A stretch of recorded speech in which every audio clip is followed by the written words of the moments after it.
Hoje com trilha de eleição para embalar aqui o comentário ao vivo do Fernando Schiller no Jornal Gente da Rádio Bandeirantes. Muito bom dia, bem-vindo Fernando Schiller, cientista político, nosso colunista, falando sobre a semana que pode ser decisiva para que Geraldo Alckmin entre de fato na chapa de Lula como vice de Lula na eleição de 2022. Muito bom dia, Schiller. Tudo bem, Thaís, Cláudio, os ouvintes. Olha, a semana decisiva porque nós estamos no dia 14, né? A janela partidária vai até o final do mês, então você tem que ter essas definições exatamente nesse momento e que as coisas estão acontecendo, né? Então você tem duas definições importantes. Uma é uma novela, já virou uma novela essa questão, para onde é que vai Geraldo Alckmin, né? Teve aquela reunião, coisa de 10 dias atrás, com a cúpula do PSB, né?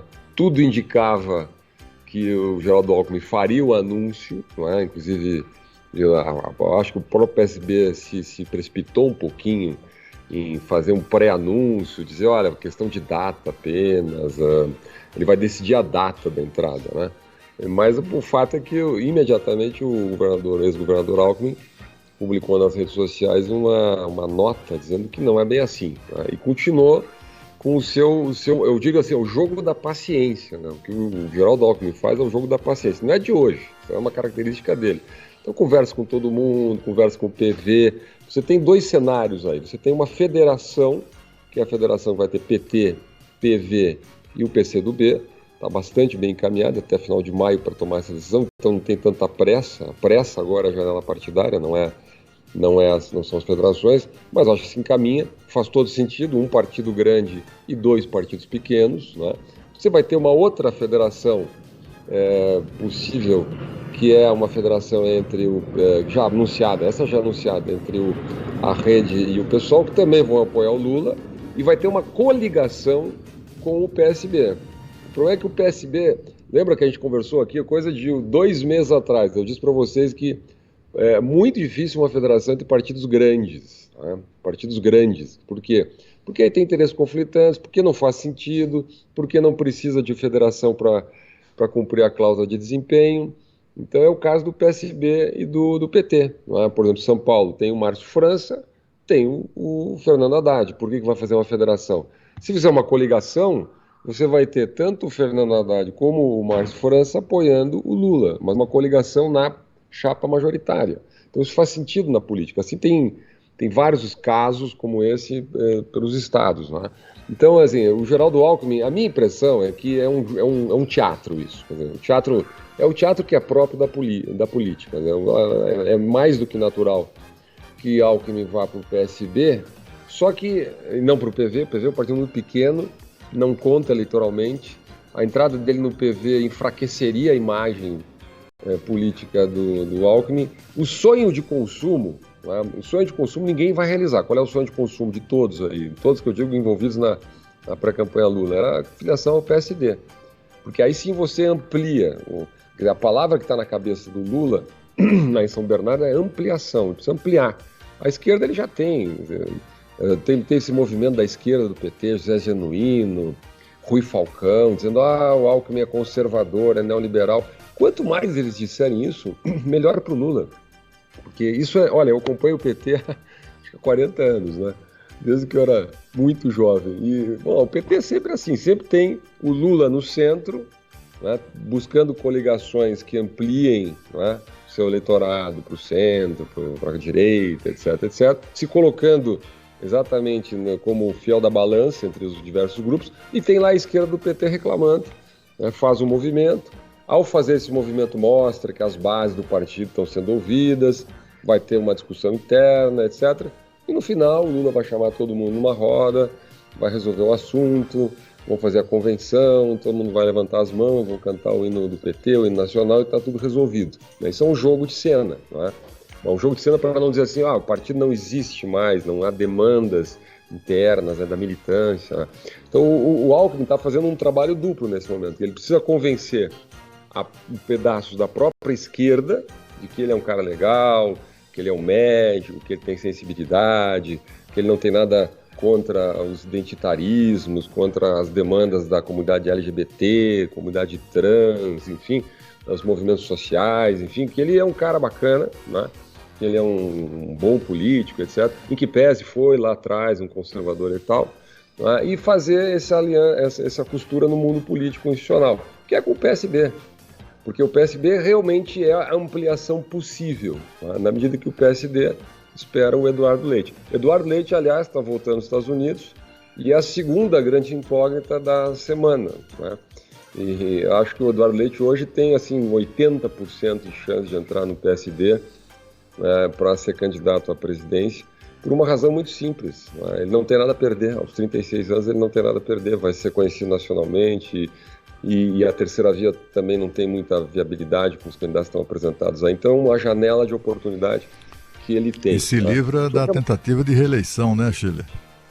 Exatamente. Quer dizer, lá no Sul complicou a coisa, porque a gente conversou aqui já, né? Quer dizer, o Eduardo Leite fez todo o governo, fez a reforma administrativa, a reforma da Previdência, compôs uma ampla base com a promessa de que não ia ser candidato, né? Então, lá no Estado, na paróquia política, digamos assim, que precisa ser levado em conta, é muito difícil essa candidatura à reeleição. Além do que, no círculo do Eduardo Leite, eu acho que é uma avaliação de que ele já fez um governo que conseguiu fazer algumas reformas importantes, o que não é fácil no Rio Grande do Sul, um estado muito conservador, não é muito corporativo, enfim, ele já fez, e que avançar muito mais nesse plano de reformas não é que é difícil, quer dizer, mas ter muito menos impacto, há muito menos coisas a serem feitas nesse plano, não é, de privatizações. Por exemplo, ele encaminhou a privatização da empresa de gás do Estado, da empresa de energia elétrica, que ainda restava, a antiga CE, enfim, ele fez. Agora, o próximo passo seria para privatizar o banco estadual,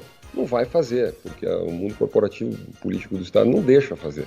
Então é difícil, que mais um governo estadual é mais do mesmo, é ficar mais conhecido no próprio Estado, já não tem como ficar mais conhecido, na verdade, e só é o risco de mais desgaste. O que o Eduardo Leite precisa, como político, aos 36 anos, é ser conhecido no Nordeste, no Norte, no Centro-Oeste, ter um nome nacional, passar por uma campanha presidencial. Então é mais do que natural que isso aconteça. Como o PSDB está se desmanchando, né? O PSDB é um marshmallow, assim, no calor, está se desmanchando simplesmente. A candidatura do João Dória patinando é um momento chave, é um momento certo dessa passagem. Vocês viram a quantidade de políticos que tá migrando para o PSD, inclusive a senadora Ana Amélia Lemos, agora que foi candidata a vice do Geraldo Alckmin, anunciou a filiação ao PSD, vai concorrer ao Senado no Rio Grande do Sul, que compõe já mais digamos assim, mais uma sinalização nessa direção de uma migração de lideranças políticas importantes para o PSD. Né? Então eu acho que esse é o caminho. O Geraldo, essa composição de uma coligação com o PSB em torno do Geraldo Alckmin, a gente tem que analisar o seguinte também. Geraldo Alckmin tem uma relação muito forte com o Márcio França aqui em São Paulo, histórica, né? Isso pesa, então são relações políticas que vêm de longe. Eu acho que esse é o caminho, mas vamos ver nos próximos dias agora. Né? E aí, Schiller, com essa possibilidade de Eduardo Leite saindo pelo PSD, de dado, de Gilberto Kassab, mais um, não é? Mais um ali na chamada terceira via. Se a gente juntar o bolo da terceira via e ver a quantidade de votos, tem mais candidato que eleitor por lá, mais um. Agora eu fico pensando, não é pro político, que ainda tem ali grandes pretensões, concorrer a uma reeleição e correr o risco de não ser reeleito é terrível, porque você carimba ali na sua carreira para sempre o rejeitado do eleitor, que vai ser usado pelos seus adversários em todas as campanhas. Então talvez seja o mais prudente mesmo. Na dúvida, melhor tentar um outro caminho do que de não ser reeleito, né? Vamos lá, Thaís. A entrada do Eduardo Leite, se ele entrar na campanha agora, vamos lá, abril, no finalzinho de março anuncia, primeiro ele se poupa de todo esse desgaste que já veio até agora. Então ele já entra no momento mais adiantado da campanha eleitoral. É uma aposta, quer dizer, a terceira via precisa de uma novidade? Precisa. Há uma possibilidade de composição com o PMDB, o MDB, quer dizer, com a Simone Tebet como vice, seria uma chapa muito forte, muito tempo de televisão, muito recurso de campanha. O Eduardo Leite tem muito apoio no meio empresarial, quer dizer, eu acho que funding para a campanha não seria o problema dele. Quer dizer, então ele pode montar uma chapa, é um político que transita muito bem, tem muito diálogo, é jovem, quer dizer, ele tem muito pouca aresta na sua vida política, né? Enfim, acho que tem todas as condições aí. É um político tipicamente de centro, quer dizer... Só não tem voto, né? Esse que é o problema. O problema é o voto. Nas pesquisas ele aparece abaixo do Dória, por exemplo. Exatamente. O problema do Leite é da terceira via esse, né? A terceira via não tem voto até agora, quer dizer, Moro, desde que entrou na campanha, nós estamos falando de 5 meses estacionado. Ciro Gomes está há 15 anos estacionado, 16 anos estacionado. Dória, todo mundo está estacionado, Simone Tebet estacionado, todos estão, ninguém deu uma piscada aí nas pesquisas, 2 pontos à frente. Então, é uma aposta completa, né? A ideia de um nome novo, um nome jovem, que vai ter muito tempo de televisão. O Eduardo Leite aposta muito na televisão, no poder de comunicação, no marketing. Tem um marketing muito bem feito historicamente. Enfim, são apostas que são feitas. Agora, para o Gilberto Kassab, que é um craque nessas articulações, é um jogo de ganha-ganha. Por quê? Porque ele se posiciona, a não ser que aconteça um absoluto desgaste, quer dizer, não tem absolutamente nada a perder. Por quê? Porque mesmo que Eduardo Leite faça um razoável, né, vamos dizer que é o cenário razoável dentro do plano da terceira via, né, ele tem uma condição de negociação no segundo turno muito grande, para apoio ao Lula, evidentemente, no segundo turno, vai apoiar o Bolsonaro, a gente já fez entrevista várias vezes com ele, é claro que o PSD se encaminha para um apoio ao Lula no segundo turno, na hipótese de não funcionar a candidatura do Eduardo Leite. Então é um jogo de ganha-ganha para todo mundo, não é? Mas eu concordo com a Thaís, tem candidato para tudo que é lado, até Joaquim Barbosa apareceu de novo no fim de semana. Mas, obviamente, o balão de sair que não vai para frente. Aliás, por falar em terceira via, vamos ouvi-los, os representantes do João Dória. Um grande partido de gente muito correta, presidido pelo deputado Roberto Freire. E agora também no bom diálogo com o MDB e União Brasil, para juntos formarmos não a terceira via, a melhor via pelo Brasil. O Brasil e os brasileiros merecem uma alternativa que não seja apenas Lula e Bolsonaro. Merecem esperança, paz e emprego. Alô, Sérgio Moro. Quando me dizem que a gente tem que se resignar e escolher entre um governo que deu errado no passado e um governo que deu errado no presente, eu digo, meu amigo, o jogo está apenas começando. E a gente tem tudo do nosso lado. Tem a verdade. E a verdade é uma coisa. Fernando Schiller, cientista político, nosso colunista aqui na Rádio Bandeirantes, volta no Jornal Gente ao longo da semana. Obrigada, Schiller. Boa semana, grande abraço. Abraço. Rede Bandeirantes.